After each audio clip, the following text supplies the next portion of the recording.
Dad's birthday dinner was supposed to be simple roast chicken, mashed potatoes, and the same familiar argument simmering beneath every forced smile. I didn't expect a gift box with a glossy white label addressed to me handed across the table like some kind of trophy. I didn't expect the laughter sharp synchronized, almost rehearsed, and I definitely didn't expect that the words printed on that label, "Tiny Cashier Job," would be the spark that burned the last thread of patience I'd been stitching together for years. They thought they were putting me in my place. They didn't know they were setting me free. I set the salad bowl down in the center of the table and wiped my hands on my apron, brushing off a fleck of basil. Mom immediately adjusted the bowl half an inch to the left, as if my placement offended the god of symmetry. Typical. Dad sat at the head of the table, grinning in the self-satisfied way he always did on his birthday, like the entire world existed for the sole purpose of celebrating him. Mom hovered at his shoulder, glowing with her usual pride. And Marcus, my older brother, sat there scrolling his phone with the kind of relaxed superiority that only the chosen son could afford. I took my seat quietly. Dad raised his glass. "To my family," he said, "and to the ones who make us proud." He looked directly at Marcus, not at me. Never at me. Everyone clinked their glasses. Mine almost slipped. My palms were already damp. Before dinner, Marcus said, suddenly, a smirk tugging at the corner of his mouth, "We have something for Lana." For me, I blinked. Mom gave the sort of smile she used whenever she was about to deliver a backhanded compliment. "It's just a little something." We all thought it was fitting. Dad reached under the table and placed a white gift box in front of me. Neat, glossy. Too carefully prepared to be spontaneous. I frowned. "What does this go on?" Marcus nodded, eyebrows raised. "Open it." Some instinct twisted in my gut. My hands felt cold, but I lifted the lid. Inside was a miniature plastic cash register. Bright red buttons, cheap display screen, a child's toy. But it wasn't the toy that punched the air from my lungs. It was the label taped to the inside of the lid, a printed laminated tag in bold black capital letters, "Tiny Cashier Job." For a moment, the room went silent. Then the laughter hit. Dad slapped his knee. Mom giggled behind her hand. Marcus actually wheezed. "Oh, come on, sweetheart," Mom said between laughs. "It's just a joke." "A little motivation," Marcus added. "Since you're still, scanning cereal boxes at 28? Dad finished shaking his head. "I mean, good grief." My chest tightened. Heat crept up my neck, not from embarrassment, but from something sharper, something I'd learned to swallow for years. "Guys," I said quietly, "this is funny." Marcus cut in. "Lighten up." I stared at the toy cash register, at the label, at my own reflection in the shiny plastic. Something cracked inside me, quiet, thin, like the snap of a matchstick. But I did what I always did. I forced a smile, because in this house, showing hurt was the ultimate weakness. Dad raised his fork. All right, the joke's over." "Lana, why don't you help your mother serve the chicken?" Of course that was my role tonight. Serve. Stay quiet. Disappear. I gathered plates while they kept laughing, the sound echoing against the walls like a taunt carved into the wood. The toy register lay in its box, mocking me with its bright, childish innocence. I carried dishes to the kitchen. Mom didn't help. She never helped. I could hear them from the dining room, Dad complaining about work, Marcus bragging about his promotion, Mom praising him like he'd personally invented the concept of employment. And then, really, Dad scoffed, "Lana's still at that entry-level thing." "What does she even do?" "Count coins," Marcus snorted. "She probably gets excited seeing a $20 bill. Their laughter stung more now that I was alone with my thoughts. I gripped the counter until my knuckles whitened. No one in that house had the faintest grasp of who I actually was. Their understanding of my life hovered at the surface, blind to everything moving beneath it. To them, the tiny cashier job was a punchline, never a disguise. They couldn't begin to imagine the scale of what had been unfolding quietly behind my spreadsheets, behind the encryption keys, behind the long nights they dismissed as overtime at the register. While Marcus obsessed over office politics and Dad kept polishing the same old stories from decades ago, I was charting a different world entirely. one they never believed I had the intellect or stamina to enter, let alone master. The daughter they belittled had spent 3 years designing a private banking framework so intricate, so discreet, that even professionals with decades of experience wouldn't have recognized the architect behind it. They operated on assumptions. I operated on precision. And that difference was about to change everything, mine. They didn't know the power of being underestimated. I took a deep breath and walked back out with their plates. Dad smiled at me like nothing happened. Mom gave me that condescending pat on the arm. Marcus tossed me his empty glass. Refill. I took it wordlessly. They kept talking. I kept laughing, kept living inside the bubble where they were the superior ones and I was the daughter who never lived up to anything. And for the first time in my life, I didn't feel pain from it. I felt clarity, sharp, cold clarity. When dinner ended, Mom stood gathering her purse. Don't forget to take the gift home, Lana. It's symbolic. Oh, it's symbolic, I whispered. Very symbolic. Dad clapped me on the shoulder. Someday you'll thank us for pushing you, Marcus added. Maybe you can put it on your desk at work. I smiled, and that smile terrified me because it wasn't polite. It was decisive. Final. When they left, I washed the dishes one by one, silence flooding the house. The toy cash register sat on the dining table like a challenge. I dried my hands and picked up my phone.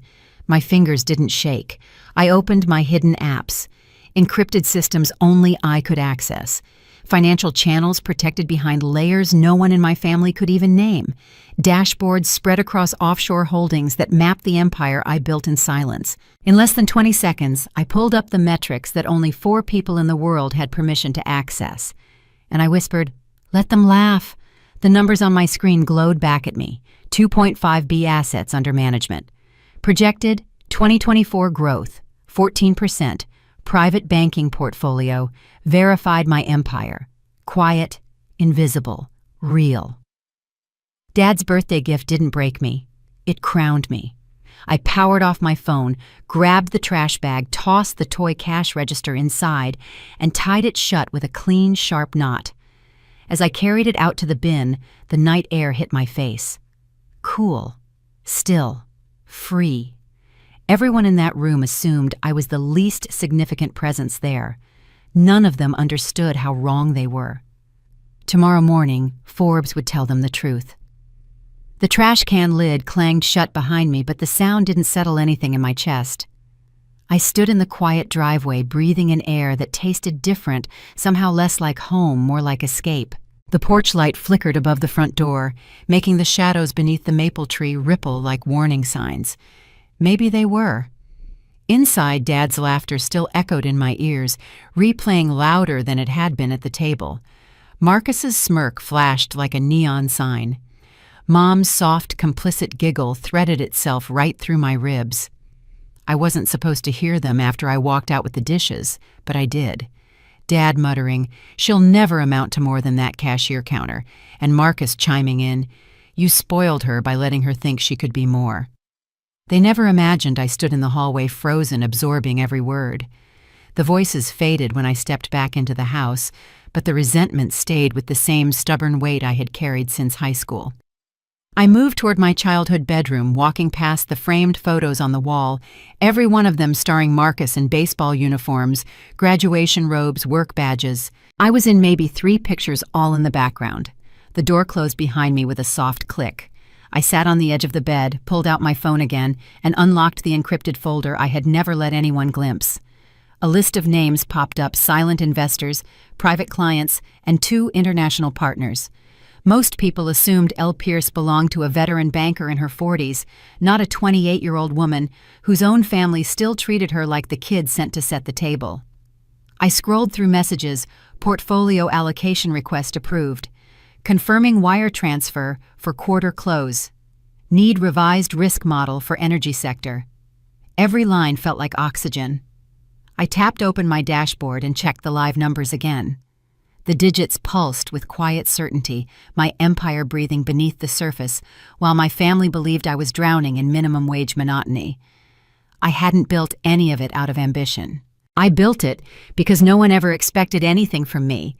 That kind of invisibility becomes an opportunity when you learn to weaponize it. A soft knock came at the door. Lana Mom's voice hushed, as though guilt could be whispered away. "Your father is going to bed. Don't forget to say goodnight." I stared at the door without moving. "I'm fine, Mom." "You seemed tense." Her pause stretched long enough to reveal the truth. She wasn't concerned. She was checking to make sure I hadn't ruined Dad's birthday mood. "I'm fine," I repeated. She lingered, waiting for me to comfort her discomfort, but when I didn't, her footsteps retreated down the hallway. I leaned back against the headboard, letting the mattress hold the weight I never showed anyone. My room was still the same pale blue it had been when I was 17. Same dresser, same desk, same quiet proof that in this house time only moved for Marcus. I opened my laptop and plugged in a drive disguised as a lipstick tube.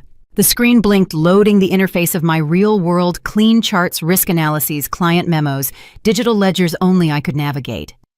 A notification pulsed in the corner. Incoming message from Fenton. My breath caught. He never messaged at night. I clicked it open. "Need confirmation on your attendance tomorrow. Forbes is reaching out. They're naming you in the piece unless you choose anonymity. Decisions must be made by morning." My heart thudded.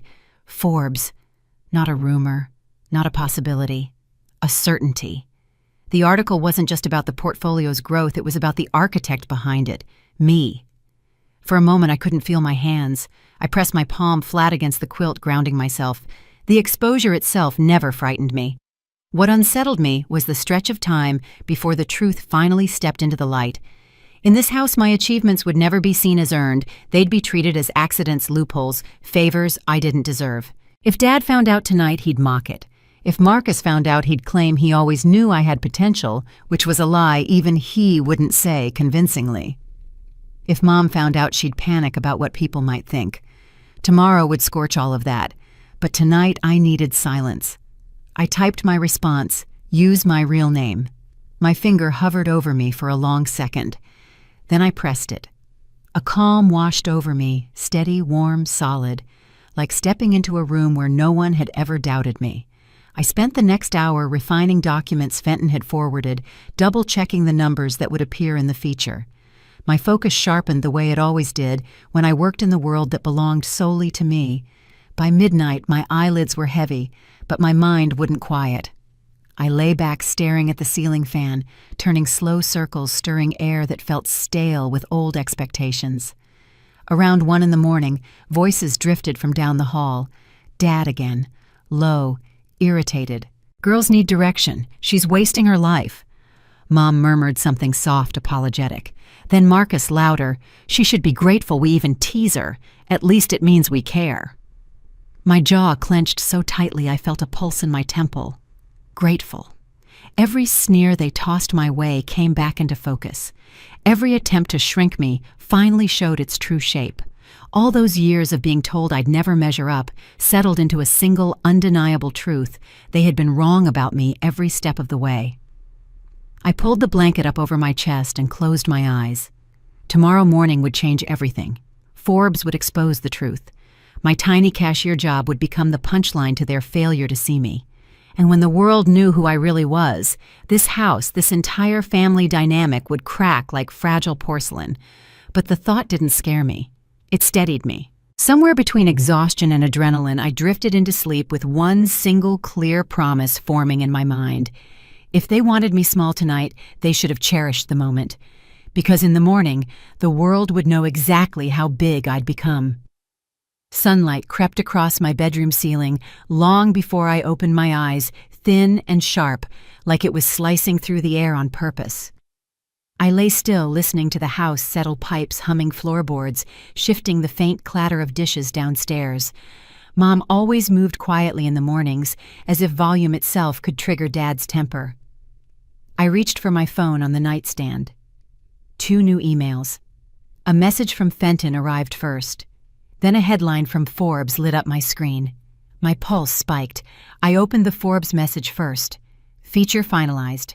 Publishing at 10 a.m. ET. "Congratulations, Ms. Pierce." The words blurred for a second. I blinked hard, letting them settle into place. Pierce. My last name. My mind. My work. My recognition.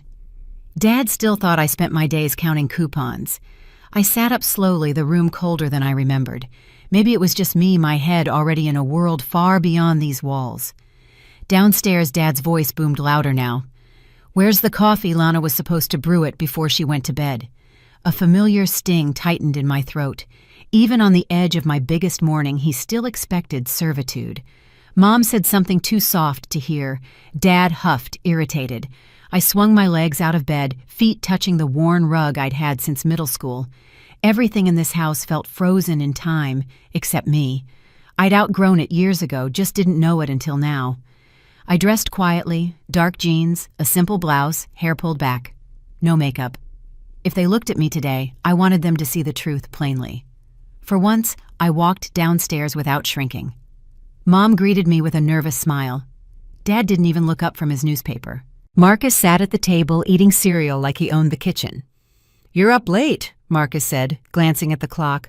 "What cashier shifts start at noon now?" Dad chuckled. I didn't answer. Mom hurried over. "Lana, sweetie, your father needed coffee earlier. You know he has his morning routine. That routine always superseded everyone else's, especially mine." "I wasn't aware I was on duty," I said lightly. Mom stiffened.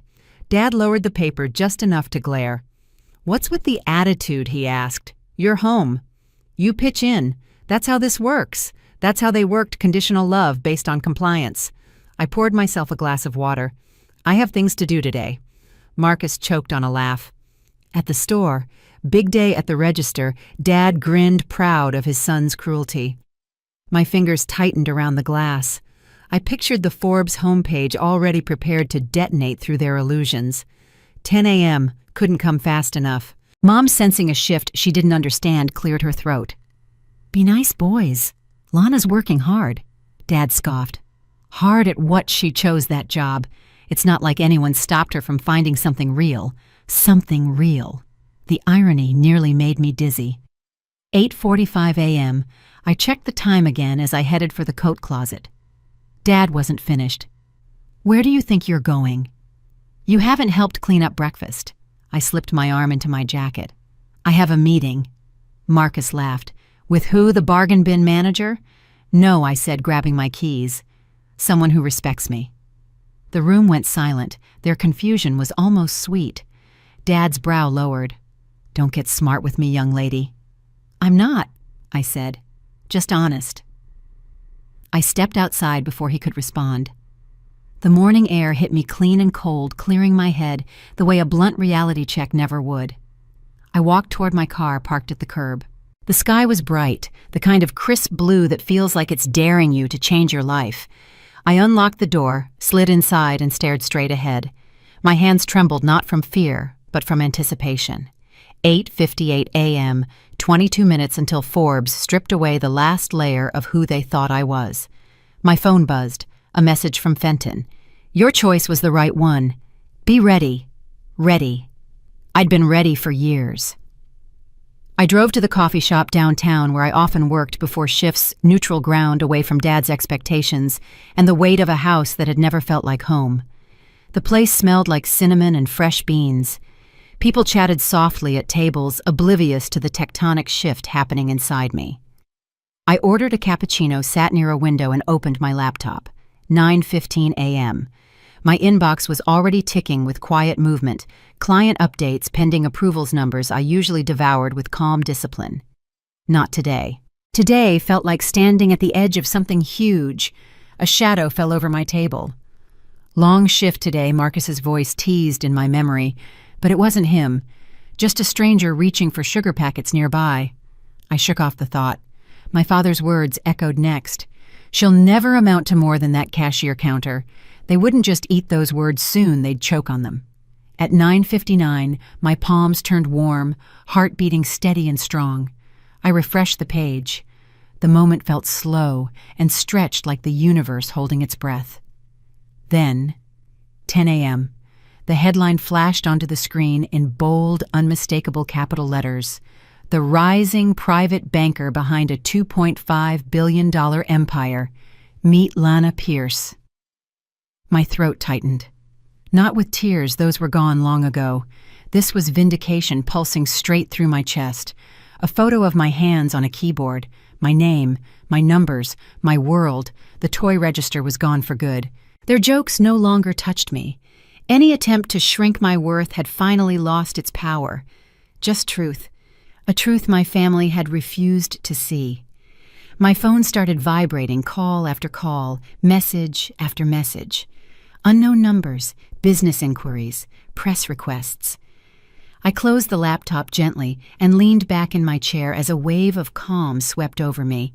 Somewhere across town, Dad was probably still at the table reading the paper, and any minute now, his world would tilt, his voice would catch, his pride would fracture.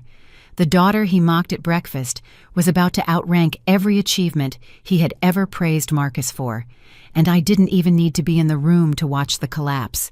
The revenge had already begun. By the time I pulled into the driveway, the air around the house felt wrong too, still too heavy, like the entire street was waiting for something to explode. The curtains in the living room twitched a sign Marcus was peeking out. He'd never been subtle. I shut the car door quietly and walked up the steps. Mom opened the front door before I could touch the handle. Her expression was tight, pale, stretched thin, like she'd been holding her breath for an hour. "Lana," she whispered, "your father is upset." Upset. A predictable word for a predictable man. I stepped past her into the foyer. Marcus stood near the sofa, arms crossed, jaw clenched in a way that looked less like anger and more like panic. Dad was in his recliner, but not relaxed, leaning forward, elbows on his knees, staring at the TV, as if it had just betrayed him personally. The TV displayed the Forbes homepage. My name was still on the screen. No one spoke at first. Only the sound of Dad's ragged breathing filled the room like he'd run a marathon he didn't know he'd signed up for. I exhaled slowly. "So I said, I take it you've seen the article." Dad finally looked at me, eyes sharp, almost glassy. "You tell me," he growled, "what the hell this is." "A feature of my work," I answered calmly. "You're familiar with Forbes." Marcus's eyes flared. "Are you kidding me right now, Lana? This says you're—" He pointed at the screen. "This says you're managing billions." "Billions. That's correct." His hands flew up. "How you work at a grocery store?" "No," I corrected. "I work from behind a grocery store counter. There's a difference." Dad stood abruptly. "You lied." Mom, standing behind him, whispered something too soft to catch. "I didn't lie," I replied.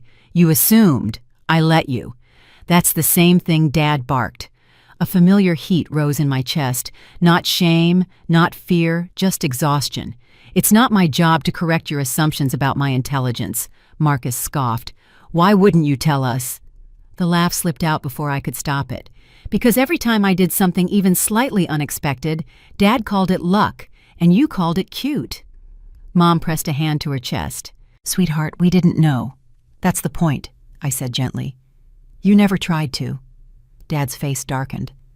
"Are you telling me you built this empire?" He said the word like it was poison while you were living under my roof. "Partly," I said. "And partly after I moved into my apartment." Marcus blinked. "You have an apartment." "Yes," I said. "I pay for it with my non-tiny paycheck." A vein pulsed at Dad's temple. "You've been keeping secrets. I've been building a life I corrected." He jabbed a finger at the screen. "You're not qualified to be doing any of this banking nonsense. You're a cashier." Mom winced. The room fell silent long enough for the furnace to click on. "Dad, I said the cashier job is a cover. It always has been. It's quiet, flexible, invisible.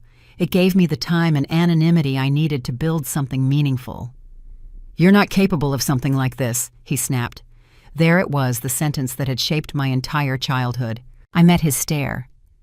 "You've been wrong about me for 28 years. Marcus shook his head slowly, disbelief turning into something more vicious. "You made us look stupid." I raised an eyebrow. "You didn't need my help." His mouth opened, but no sound came out. Dad took a step toward me. "You will fix this, right now. You will call whoever published that nonsense and shut it down. That's not an option. You will make it an option." I didn't move. The story is already everywhere. Mom's voice trembled. "People are calling us, asking questions. Your father can't go to work like this." Marcus added, "My coworkers sent me the link in a group chat. They think I knew I look like an idiot. You're worried about embarrassment?" I asked. "You should be too," Marcus snapped. "Your face is on every newsfeed right now." That was intentional. Dad pointed at the screen again. "You're going to take it down. You're not dragging this family into some internet circus." I let their outrage swirl and settle like dust in sunlight. "You don't own my accomplishments," I said quietly. "You never did." The silence that followed was colder than the November wind outside. Dad sank back into his chair, chest heaving. "You're going to regret this," he muttered. "All this fame, all this attention, none of it lasts." "It's not fame," I said. "It's recognition, for work I've done for years." He slammed his fist on the arm of the recliner. "Work you weren't meant to do." Mom flinched. I straightened. "Say what you really mean." He hesitated just long enough to reveal the truth. "You're not the one who was supposed to succeed," he said finally. "Marcus was. You were supposed to support him. There it was, the rotten root, the real reason behind every dismissal, every belittlement." I felt the final thread snap inside me. Whatever tether had kept me tied to their approval unraveled completely. "I'll pack my things," I said softly. Mom reached for me. "Lana, don't be dramatic." "I'm not angry," I said, stepping back. "I'm done," Marcus scoffed, but it sounded shaky. "Where will you even go?" "My apartment," I said. "The one I pay for with my terrible cashier salary." Dad looked away, jaw tight. As I turned toward the stairs, Mom's voice broke. "At least stay for dinner. It's your father's birthday." I paused at the bottom step. Something bitter and strangely freeing rose inside me. "I gave him a better gift than dinner," I said. The truth. Their silence chased me up the stairs like the end of something old and the start of something unshakably mine. The quiet upstairs felt almost unreal, like the house itself was waiting to see if I'd actually go through with leaving. I stood in the doorway of my old bedroom, the same space where I'd spent years convincing myself that keeping the peace was the same as being loved. The sunlight stretched across the carpet in thin strips, touching the edges of furniture that had never been replaced, because no one believed my life would ever expand beyond these four walls. I pulled my suitcase from under the bed. The zipper stuck for a moment before sliding open with a low scrape. That sound was louder than anything happening downstairs. As I folded shirts into neat squares, I realized how little I actually owned here. A few jeans, 2 blouses, a sweater Mom bought because she thought it made me look softer, a stack of books Marcus had once mocked me for reading because they had too many finance words. None of it felt like mine. Halfway through packing, the floor creaked in the hallway. Marcus appeared leaning one shoulder against the frame, arms crossed. He didn't step inside. "So you're really leaving?" he asked, tone flat but not neutral. He was sizing me up the way he'd done since we were teenagers, and Dad had convinced him being older meant being superior. "Yes," I said without looking up. "You're overreacting." "I'm reacting," I corrected. "That's new for you to see." He pushed off the frame. "You embarrassed us." I paused mid-fold. "Did I?" "Yes," he snapped. "All my coworkers saw that article. Do you understand what it looks like that my own sister is some financial mastermind? And I had zero clue." "That's not my fault." "It makes me look uninvolved," he said, as if that were the greatest sin a brother could commit. "Like I don't even know my own family." "You don't," I said quietly. That stopped him.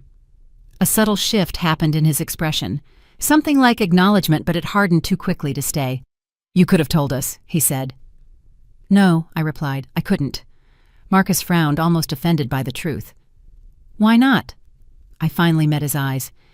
"Because you and Dad would have laughed, or called it a phase, or said something like, 'Don't get ahead of yourself.'" His jaw worked for a moment. Then he muttered, "Well, you've sure gotten ahead of all of us now." He meant it as an accusation, but it landed like a confession. He stepped closer, lowering his voice.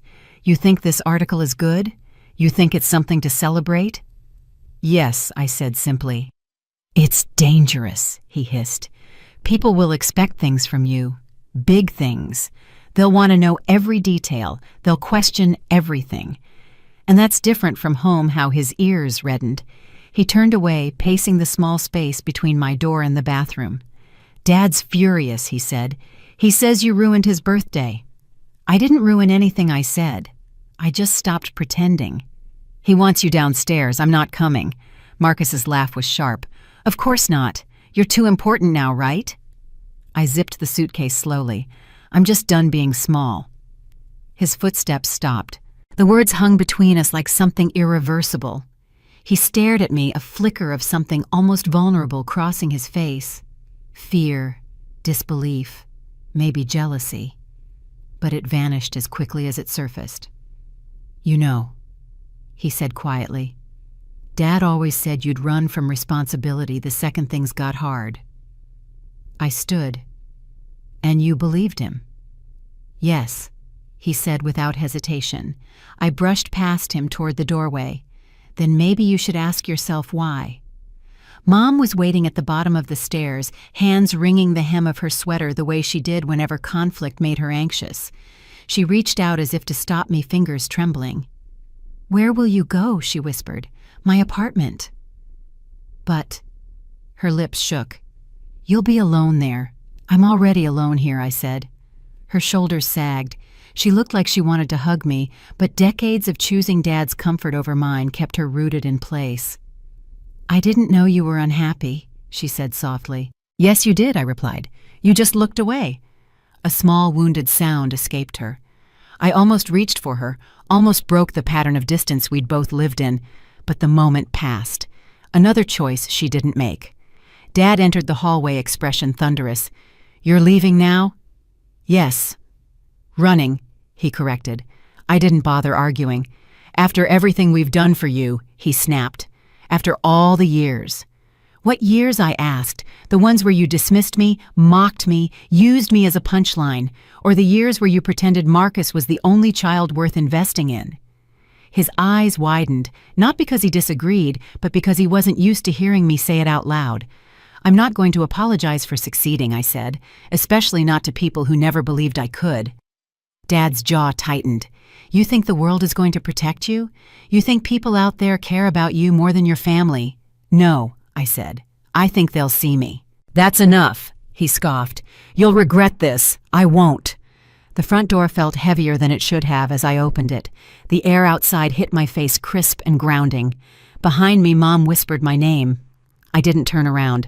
The suitcase wheels bumped down the porch steps, echoing across the yard, each thud a tiny severing of another expectation they'd tried to cage me with. For a second, I paused at the bottom of the driveway, breathing in the release. Then I walked to my car, unlocked it, and placed the suitcase in the trunk. As the engine hummed to life, I didn't look back. I didn't need to. The version of me they knew was gone. The version they dismissed never existed. And the version they were about to meet, the one they underestimated into existence, was just getting started. By the time I reached my apartment, the sun had slipped behind a layer of soft gray clouds, turning the whole street a muted silver. The building looked exactly the way it had when I first moved in months ago, small, quiet, unremarkable. Everything my family dismissed, everything I needed. I carried my suitcase up the narrow stairwell, each step creaking beneath me. The hum of someone's TV drifted through a wall. A dog barked 2 floors down. Life happening around me, not to me. For once, I wasn't suffocating inside a house built by someone else's expectations. I unlocked my door, stepped inside, and exhaled. The air smelled faintly of coffee and lemon cleaner, familiar and safe. My safety. I set the suitcase beside the bed and kicked off my shoes. Without the weight of home pressing down on my chest, the silence felt different, warm instead of lonely. I powered on my laptop. It blinked awake like it already knew the day wasn't done reshaping everything.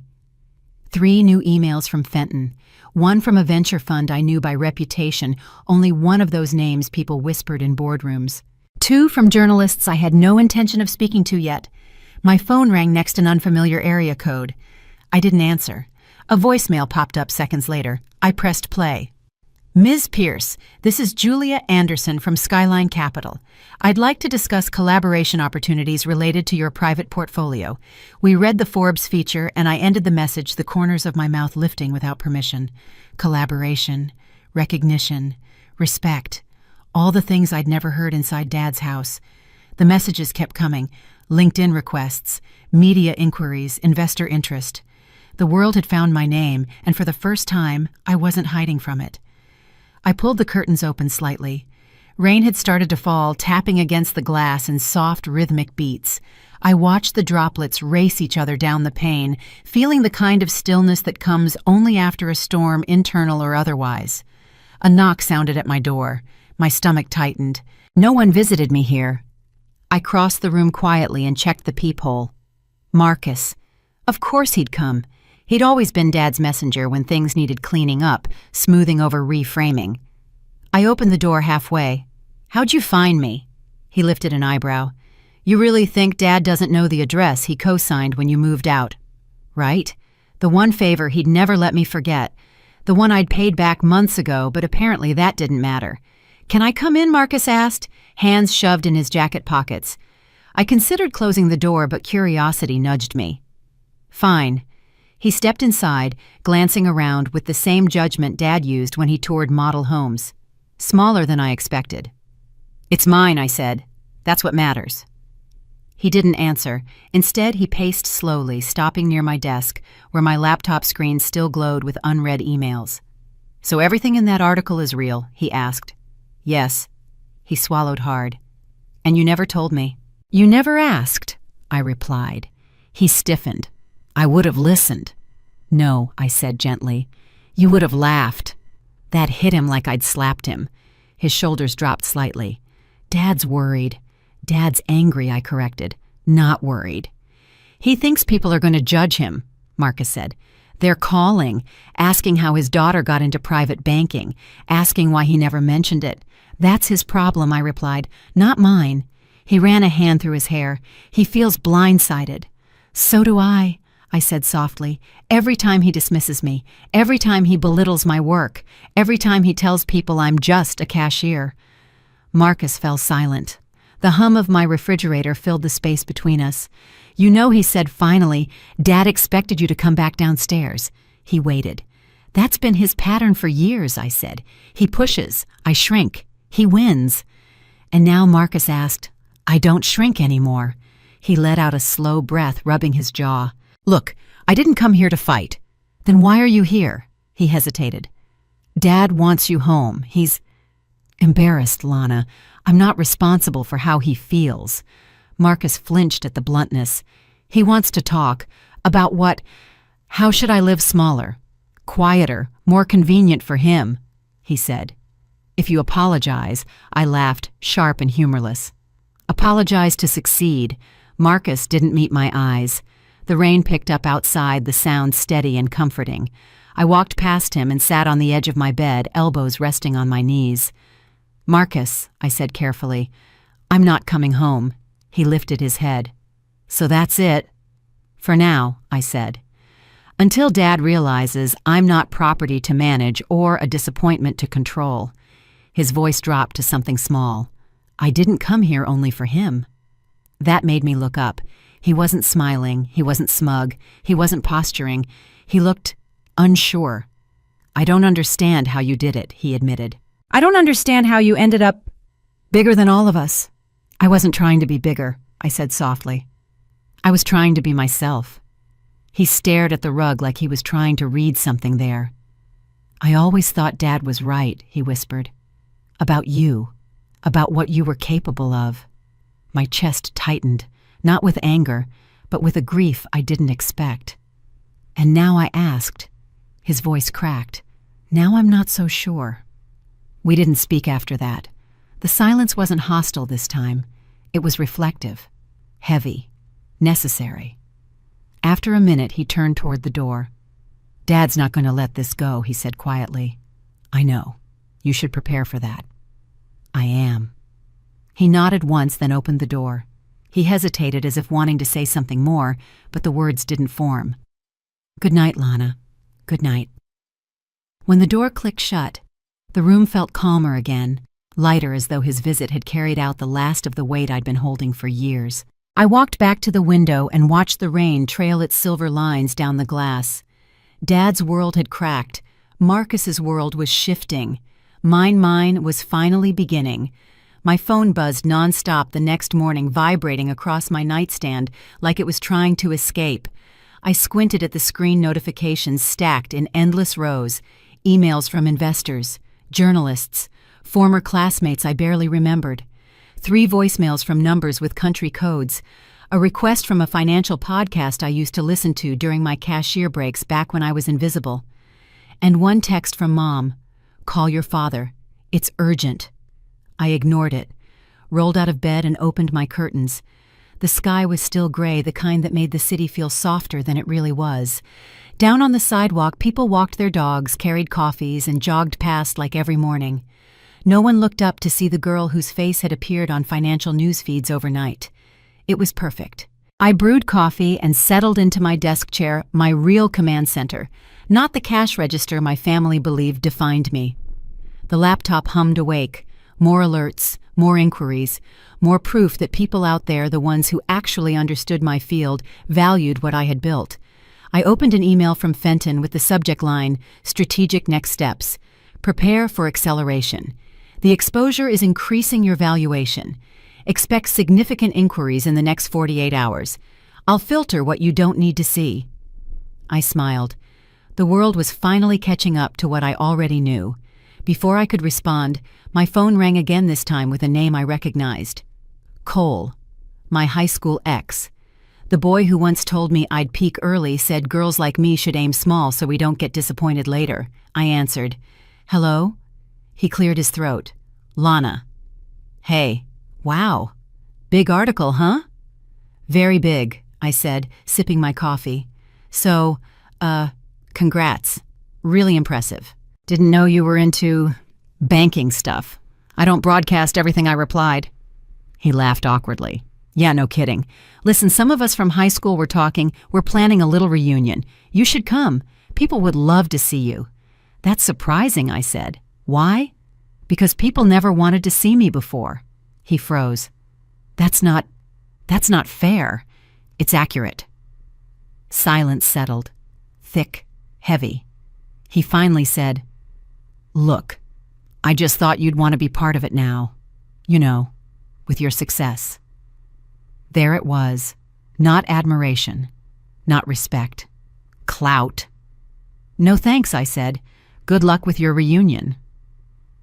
I ended the call before he could respond. A soft satisfaction rippled through me. Not spiteful, just steady, like reclaiming a piece of myself I didn't realize was missing. A knock sounded at the door. My stomach tightened. I crossed the room and looked through the peephole. Not Marcus, not Dad, Mom. Her posture was small, shrinking into her coat, as if she expected to be scolded just for being outside. Her hands were clasped tightly around her purse. I opened the door only halfway. "How'd you know where I lived?" She offered a faint, nervous smile. "Your brother told us. He didn't mean to betray your privacy. Your father insisted." "Of course he did." "Can I come in?" she asked gently.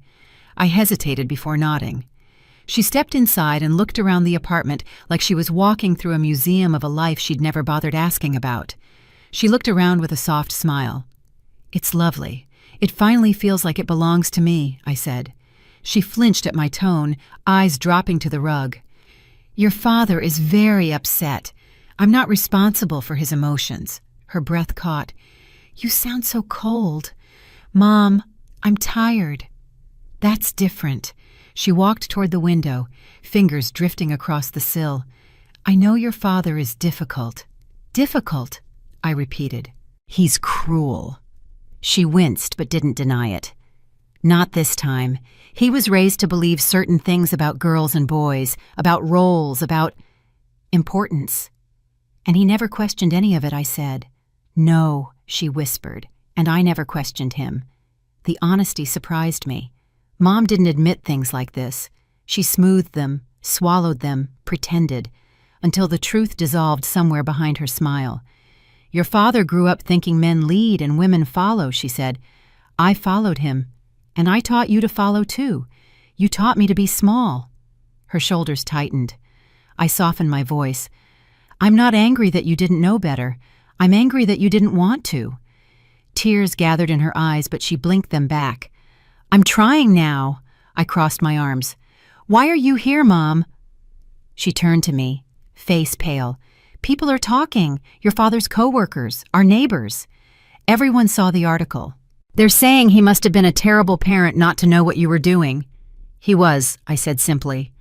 Her breath hitched at the harshness. Your father wants you to fix it, she said, to take it down. Or say it was exaggerated. He thinks it's ruining his reputation. I stared at her. My success is ruining his reputation.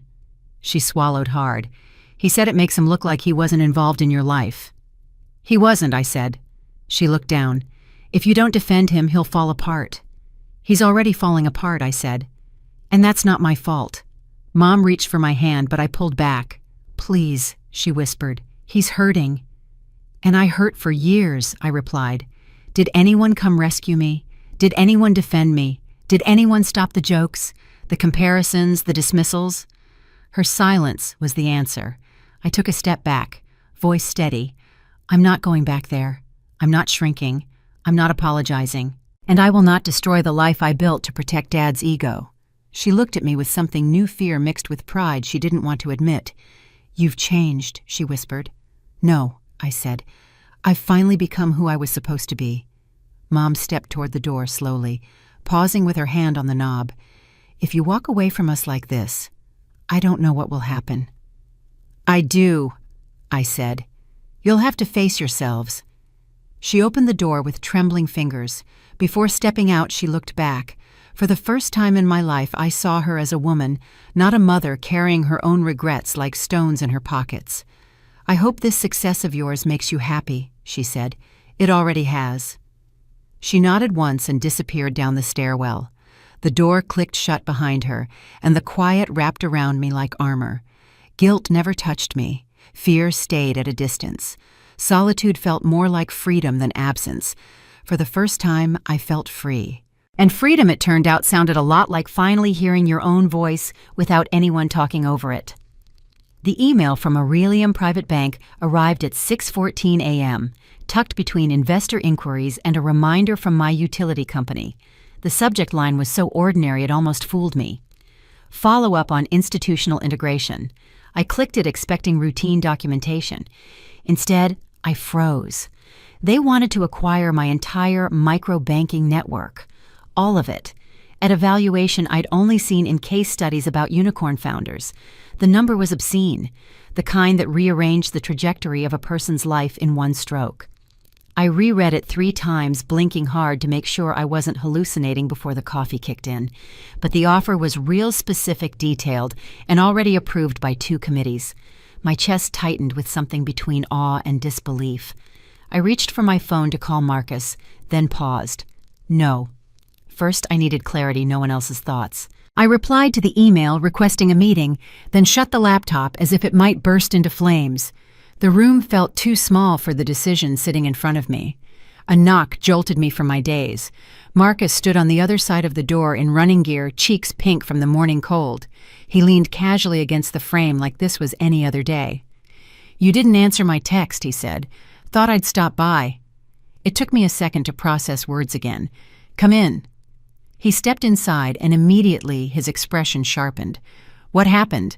I handed him my phone with the email open. His eyes scanned the screen, widening with every line. Lana, he whispered. This is massive. I know. Are you okay? I think so, I said. Mostly. He set the phone down and looked at me with that steady focus I was still learning to trust.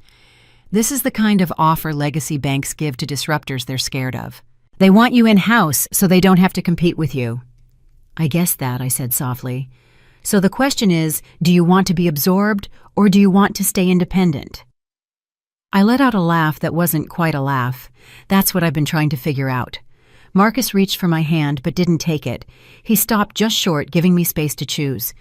I took his hand because I wanted to, not because I needed grounding. What do you want? he asked. I exhaled slowly. I want to build something huge, but I also want protection, reach, infrastructure, and independence, all at once. He smiled, brushing his thumb lightly over my knuckles. You can negotiate for any of those things. Before I could respond, my phone rang. Dad. The name burned on the screen like a warning. Marcus raised an eyebrow. You don't have to answer. I know, I said. But I did anyway. Dad's voice came through sharp and loud. So this is it. You're all over the news and you don't think you owe your family an explanation. No, I said calmly. I don't. His breath crackled with anger. You made us look like fools. No, I corrected. You did that yourselves. You listened to me, he snapped. I want you home tonight. We're having a family meeting and you will be there. No, I said again. I won't. Silence. Dangerous, icy silence. You think you're better than us now. I think I finally understand who I am, I replied, and I'm not going back. He scoffed. You're forgetting who raised you. I'm remembering exactly who raised me. He didn't know what to do with that. His voice cracked along the edges. You're ruining this family. No, Dad, I said. I just stopped letting this family ruin me. The line went dead without a goodbye. I lowered the phone, chest rising with a slow breath I didn't realize I'd been holding. Marcus didn't speak. He didn't try to soothe. He didn't offer advice I didn't ask for. He just stood there giving me quiet. And that quiet was the safest place I'd had in years. I moved to the window and watched the city walking below the buses, the cyclists, the restaurant workers rolling up metal gates. People living their lives without knowing the girl in apartment 3C was deciding her future shape. My laptop pinged. Aurelium Bank. We're ready whenever you are. I sat down again, shoulders steadying with the weight and promise of the moment. Marcus leaned against the table, arms crossed, eyes bright with something like pride. What's your next move? He asked. I started typing a reply. Negotiation, I said. I built this alone. No way I'm selling myself short. He grinned. That's my girl. I paused at the phrase, not because it bothered me, but because of how natural it felt coming from someone who saw me as an equal, not a subordinate. My email was sent with a soft chime. I closed the laptop. Come on, I said, grabbing my jacket. I need air, and pancakes, and maybe a life coach. Marcus laughed. I can help with 2 out of 3. We headed out into the cool morning, and as the door clicked shut behind us, something inside me clicked into place too slowly, firmly, undeniably. For the first time in years, I wasn't running from something. I was running toward something, toward the life I wanted, toward the empire I was no longer afraid to claim. The first alert hit my phone before sunrise. Forbes mystery founder. Behind micro banking network revealed. My name, my full name was in the headline, and below it, the number that changed everything, $2.5 billion. I stared at the screen long enough for the device to dim, then brighten again when I tapped it with a shaking thumb. My throat tightened. Somehow, even after all the quiet building, all the strategic moves, all the steady nights of coding and structuring and calculating, seeing it out in the open felt unreal. A second notification appeared, then a third. Within minutes, my phone turned into a live wire. Marcus showed up half-dressed for work, tie draped around his neck, still tangled. His knuckles tapped lightly on my door before he eased it open. You're trending, he said. Everywhere. He wasn't exaggerating. Financial analysts were explaining my model on morning shows. Podcasters were arguing whether my silent build method would disrupt the future of independent banking. Reddit threads were running wild with speculation about who I really was and how the empire slipped under the radar. But the loudest noise came from my hometown. Dad texted first. What have you done? Call me now. Then Mom. Your father is very upset. Please come talk to him. This isn't how families operate. And finally, Cole. So you were hiding money and success from us. Unbelievable. I set the phone down like it was something fragile and burning hot at the same time. Marcus watched me carefully. You don't owe them anything. I know, I said. But part of me, some leftover child-shaped ache, still tightened at the thought of Dad's voice. Before I could spiral, my laptop pinged again. This time it was from Aurelium Bank. We've proceeded internally to push your story to the media in anticipation of public partnership. Congratulations, Lana. The world knows what we already did. You're a financial force. I read the email aloud to Marcus. He exhaled softly. They're locking in your valuation by controlling the narrative. Smart, aggressive, manipulative, I added. He nodded. That too. But it benefits you as long as you steer it. I sat down at the kitchen table, the same spot where I'd once counted tip money from late shifts. Funny how space didn't define a person, choices did. My reflection in the dark window looked different. Not richer, not more powerful, just aware. Dad called. The screen flashed bright angry. Marcus met my eyes. You don't have to answer. I know, I whispered. And this time I didn't. Silence hummed between us, warm and steady. He sat across from me. What do you want today to be about panic celebration strategy? None of that, I said. I just want to breathe. He smiled. Then breathe. We left the apartment and walked through the morning crowd. People hurried to work sipping coffee, scrolling through their own headlines, unaware that the woman weaving through them was the subject of the one lighting up every major outlet. On the corner outside a bakery, two women chatted loudly. Did you see that cashier girl, one said? The billionaire wild. My stomach tightened. They didn't know it was me standing 5 feet behind them. The other replied, her family must be eating their words. Only then did I take a slow breath and let it settle into something close to peace. By noon, interviews were flooding my inbox. CNBC, Bloomberg, a podcast for female founders, a women's finance magazine that wanted a cover story, investor panels, keynote invites, networking events, all wanting a piece of the narrative. I accepted only one, the Women's Finance magazine. Because I knew its readers, women who'd been dismissed, minimized, talked over, needed the story most. As I typed my responses, another email popped up. A message from a girl I went to high school with, one of the ones who laughed when I worked after school at the grocery store.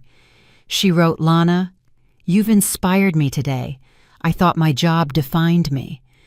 Watching your story unfold, I think maybe I've been wrong. Thank you. I felt something shift inside, something heavy loosening. The moment didn't need drama or a grand finish. Truth simply settled in, quiet and undeniable, finally resting where it always should have been. But the peace didn't last long. At 3:22 in the afternoon, Mom called. I didn't answer, but she left a voicemail, her voice frantic and uneven. Your father says you humiliated us. Your brother is furious. Lana, you need to stop this. Pull the articles down. Correct the misunderstanding. The neighbors are talking. Your dad hasn't come out of his den all morning. You're tearing this family apart. I replayed the message once, then twice. Something inside me hardened, not cruelly, but cleanly. I looked at Marcus. They'll never see me as anything but what makes them comfortable. Then stop trying to fit inside their version of you. I nodded. Evening settled in, casting long shadows across my apartment. The city buzzed louder than usual, the way it always did when something big happened. I stood near the window watching headlights smear past like streaks of restless light. A message popped onto my phone from an unknown number. This is Aurelium's board. We'd like a response to our acquisition offer by the end of week. Your valuation is rising by the hour. Let's talk soon. I typed back. We'll talk when I'm ready. Not before. Marcus read over my shoulder. Nice. I shrugged lightly. They want me more than I want them. That gives me leverage. You're starting to sound like a founder who knows her worth. Maybe I'm finally believing it. As midnight neared, noise online reached a fever pitch. My face appeared beside graphs, charts, and speculation videos.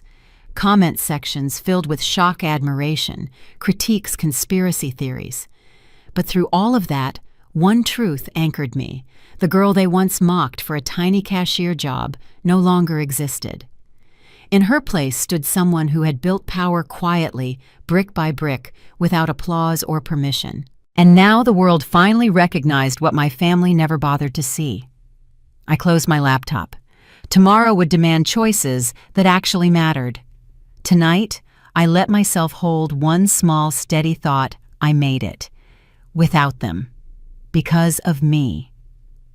Dad insisted on the family dinner like it was a summons from a courtroom he believed he still presided over.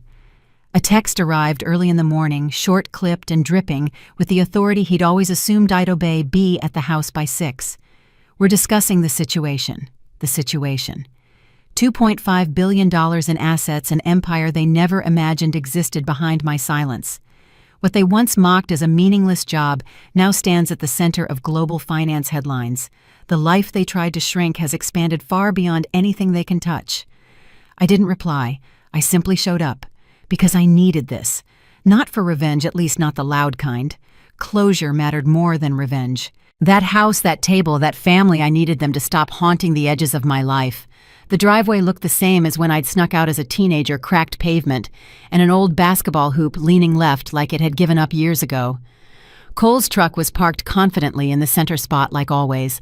Mom's car was tucked timidly to the side. I walked up the porch steps slowly, grounding myself with each breath. Marcus had offered to drive me to wait nearby to talk after, but this part had to be done alone. Some chapters demanded solitude. Mom opened the door before I knocked like she'd been watching from the window. Her eyes darted to my clothes, my face, my posture searching for signs of arrogance or brokenness.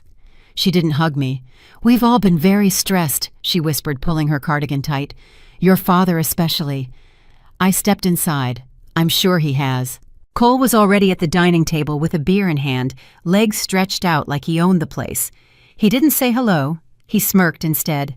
"So little sis," he drawled. "Guess you think you're a big shot now." Dad entered behind him, shoulders squared, chest puffed out. His voice boomed like I was still 16. "Sit! We're not dragging this out." I sat, not because he told me to, but because staying standing would show how little authority he had left, and I wanted this to play out slowly, cleanly. Dad started talking before anyone took a bite. "You embarrassed this family. You made us look like idiots. People at church are asking questions. My coworkers think I raised some sort of con artist." His jaw tightened. "And you will fix it." I leaned back, hands folded loosely in my lap. "Fix what?" His face reddened. "This Forbes nonsense. It's accurate," I said. "All of it." "Don't," he snapped, stabbing a finger toward me. "Do not sit there and act like you built some massive company without any help. You're lying or manipulating people or reframing the story was the only trick he had left. Every excuse he reached for collapsed under its own weight. No matter how he twisted it, the fault circled back to him. The word hung in the air like a lazy punch that never landed. I cut him off. "Why is it easier for you to believe I'm a fraud than to believe I succeeded?" The room went silent for a beat. Mom reached for a breadbasket with trembling hands. "Maybe we should all just calm down." "No," Dad snarled. "She needs to understand where she came from." I met his stare without blinking. "I came here. I didn't stay here." Cole barked a laugh. "You think you're better than us?" "No," I said. "I think I'm better than who I was when I let you convince me I'd never be anything."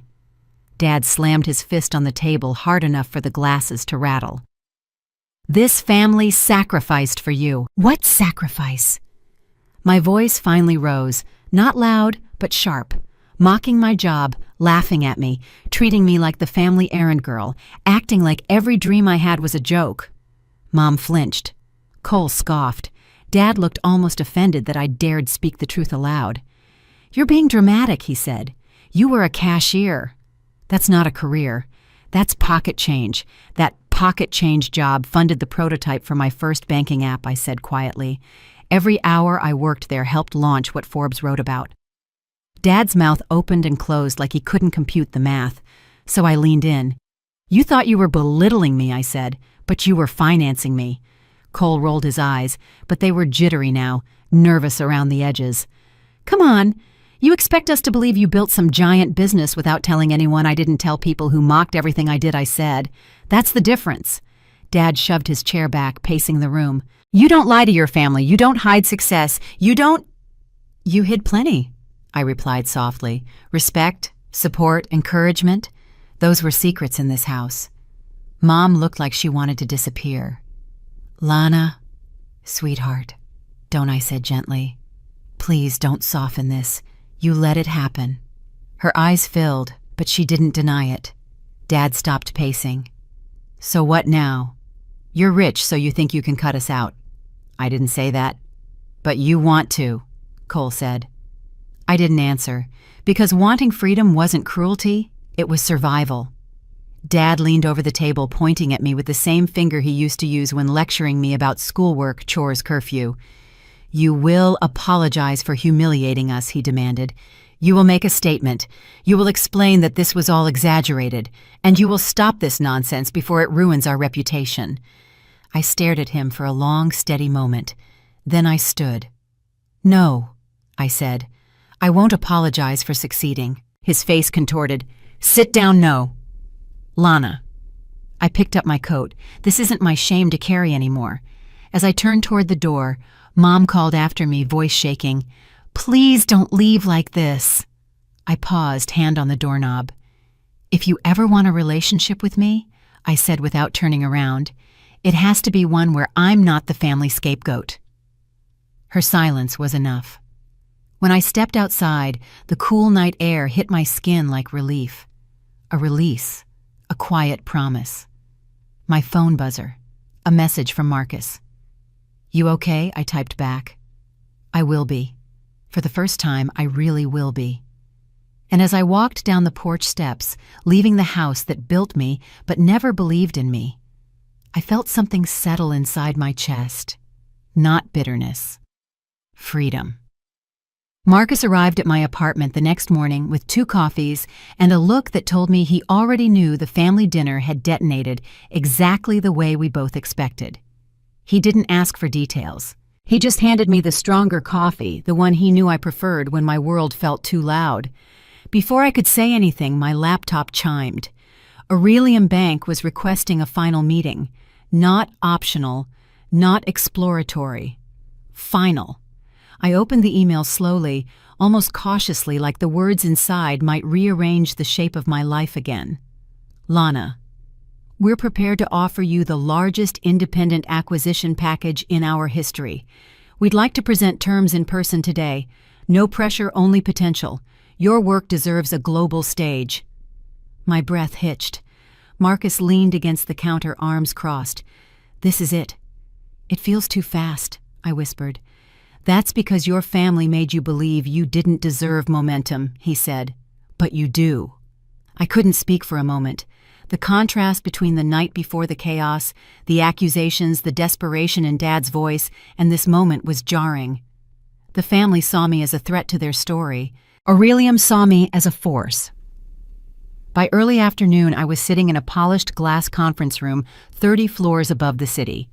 The view stretched across the skyline, the kind of panorama meant to seduce ambition. A board of 5 executives sat across from me, immaculate in dark suits and measured smiles. The chairwoman, Evelyn Hart, slid a folder toward me. Lana, she said, her voice crisp but warm, your work has already changed the microbanking landscape. We want to bring you into our network, not to erase your vision, but to magnify it. My pulse thrummed. You're offering to buy my company, I said. All of it. We're offering to partner, she corrected. You retain operational creative control. We fund expansion. We integrate your model into our global infrastructure. You become the youngest executive board member in Aurelium history. Board member, I echoed, with full voting rights. Evelyn nodded. You're not a figurehead. You're a leader. Another executive leaned forward. Your valuation is rising by the hour. You built something no one saw coming. We want to harness that brilliance, not overshadow it. The number sat on the page in front of me. Large, life-changing, historic. But there was something else too, something buried deeper in the terms. They wanted me not just for what I'd built, but for what I could build next. A place where my ideas could finally stand on their own. A tomorrow shaped by choice, not permission. My throat tightened. Dad had called me pointless. Cole had laughed at my cashier job. Mom had watched it happen. And here I was, being asked to help run a global institution. Marcus's voice echoed in my head. You can negotiate anything. So I did. For me to consider this, I said, meeting their eyes one by one, I need 3 things. Evelyn smiled faintly. We're listening. 1 full autonomy over my design team. 0 interference. Done. 2. No restructuring for the first 12 months. My people stay protected. Agreed. And 3. I exhaled, steadying myself. Public acknowledgement. Not for ego, for accuracy. I don't want the narrative warped by anyone corporate or personal. We'll let you write the announcement yourself, Evelyn said. Unedited. My chest loosened. Then I'm interested. The room buzzed, small smiles flickering across composed faces. Aurelium Bank had just secured their deal, and I had secured my future.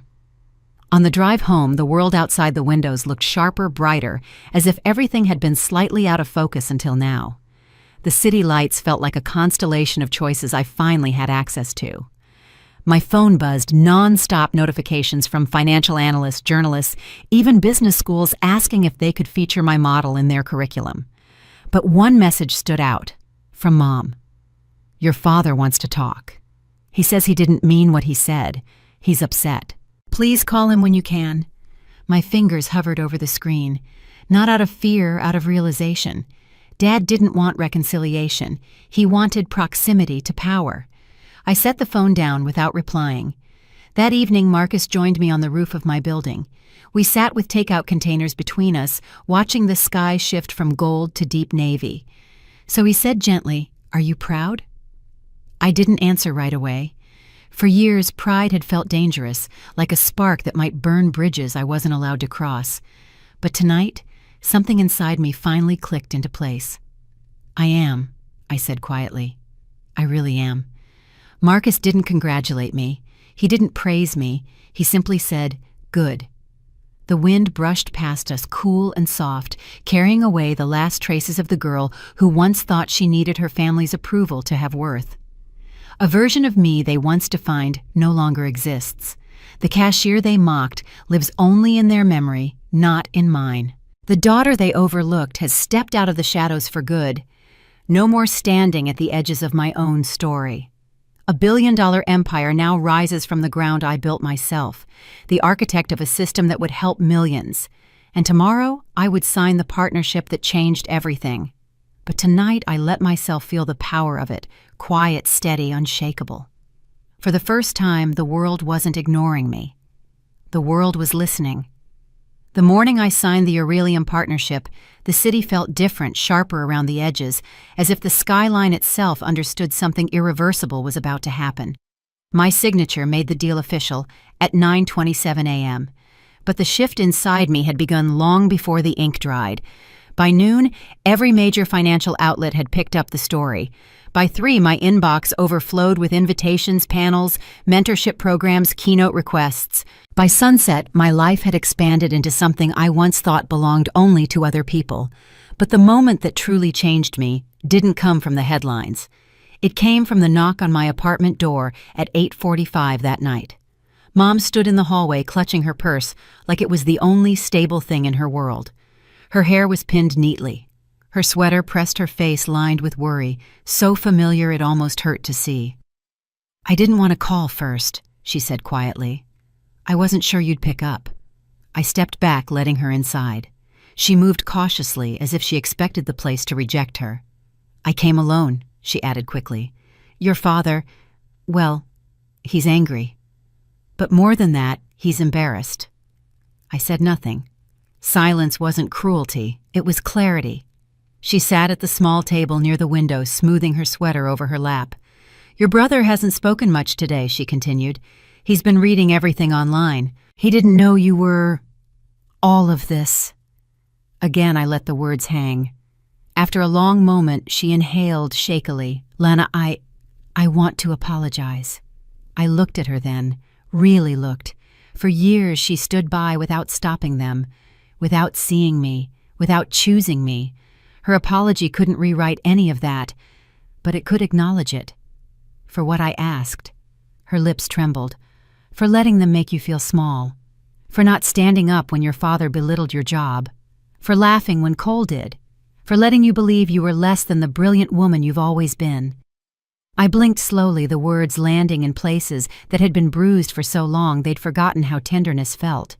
She reached toward me but stopped halfway. "I should have protected you," she whispered. "I didn't. I'm sorry. There was a time I would have begged for this moment, a time when her apology would have been everything. Now it wasn't a door opening, it was simply truth finally spoken aloud. "I appreciate you saying it," I said softly. "But Mom, it doesn't change who you chose all those years." Her eyes filled. "I know. I can't undo it. She wiped her cheek. "I don't want to lose you. You don't have to," I said. "But the terms are different now." Relief flickered across her face, gentle and fragile. I walked her to the door. As she stepped into the hallway, she turned back. "I'm proud of you, Lana. I always was. I just didn't know how to show it." I nodded. "Good night, Mom." When the door closed behind her, I leaned against it, letting the weight of the day settle. Not crushing, not overwhelming, just real. Minutes later, my phone buzzed. "Marcus. Did everything go okay? Do you need company?" I smiled. Not because I needed company, but because someone cared enough to ask. "Come over," I typed. "I want to tell you something." 10 minutes later, he stood in my doorway, hair damp from a rushed shower sweatshirt half-zipped. "How'd it go?" he asked. I curled up on the couch, motioning him closer. "Strange. Hard. Necessary." He sat beside me, leaving just enough space for choice. "Did she apologize?" "She did." He studied my face. And it helped." I admitted, "But it didn't fix anything." He nodded. "That sounds right." I exhaled deeply. It's weird. I spent so long trying to prove myself to them. But today, when I stood in that boardroom, when I signed that contract, I realized I wasn't thinking about them at all. "Good," he said softly. "I didn't build this to spite them. I built it because I was meant to." Marcus smiled. Not wide, not proud, just warm. Exactly. We talked for hours about the partnership, the future of the platform, how the world was reacting, how my life had turned into something neither of us quite believed yet. When he finally stood to leave, he paused at the door. "You know, he said you didn't just create a banking empire, you created a blueprint for every woman who's ever been underestimated." "Maybe," I said with a small shrug. "Mostly, I created a life where I don't disappear." He stepped forward, brushed his thumb lightly across my cheek, and whispered, "You were never meant to disappear." After he left, I walked to the window looking out over the city lights, each one a tiny version of possibility. For the first time, the view didn't intimidate me. It felt like home. My laptop still sat open on the table, the Aurelium contract glowing faint gold on the screen. I closed it gently, not because I was done working, but because the day had already given me enough. I turned off the lights and let the quiet settle around me like a promise. I wasn't waiting for anyone to tell me I mattered. Their approval no longer had a place in my life. Whatever recognition they withheld, I had already given to myself. I had my name. My work finally had room to breathe. The life I built stood solid beneath my feet, and I stood in it fully without apology. And if this story meant something to you, if the quiet revenge, the transformation, the resilience, the rise resonated even a little, tell me in the comments what moment hit you the hardest. If you haven't yet hit like, subscribe, and stay with me for more stories of women reclaiming their power in the shadows and then stepping boldly into the light. Because sometimes the loudest revenge is a life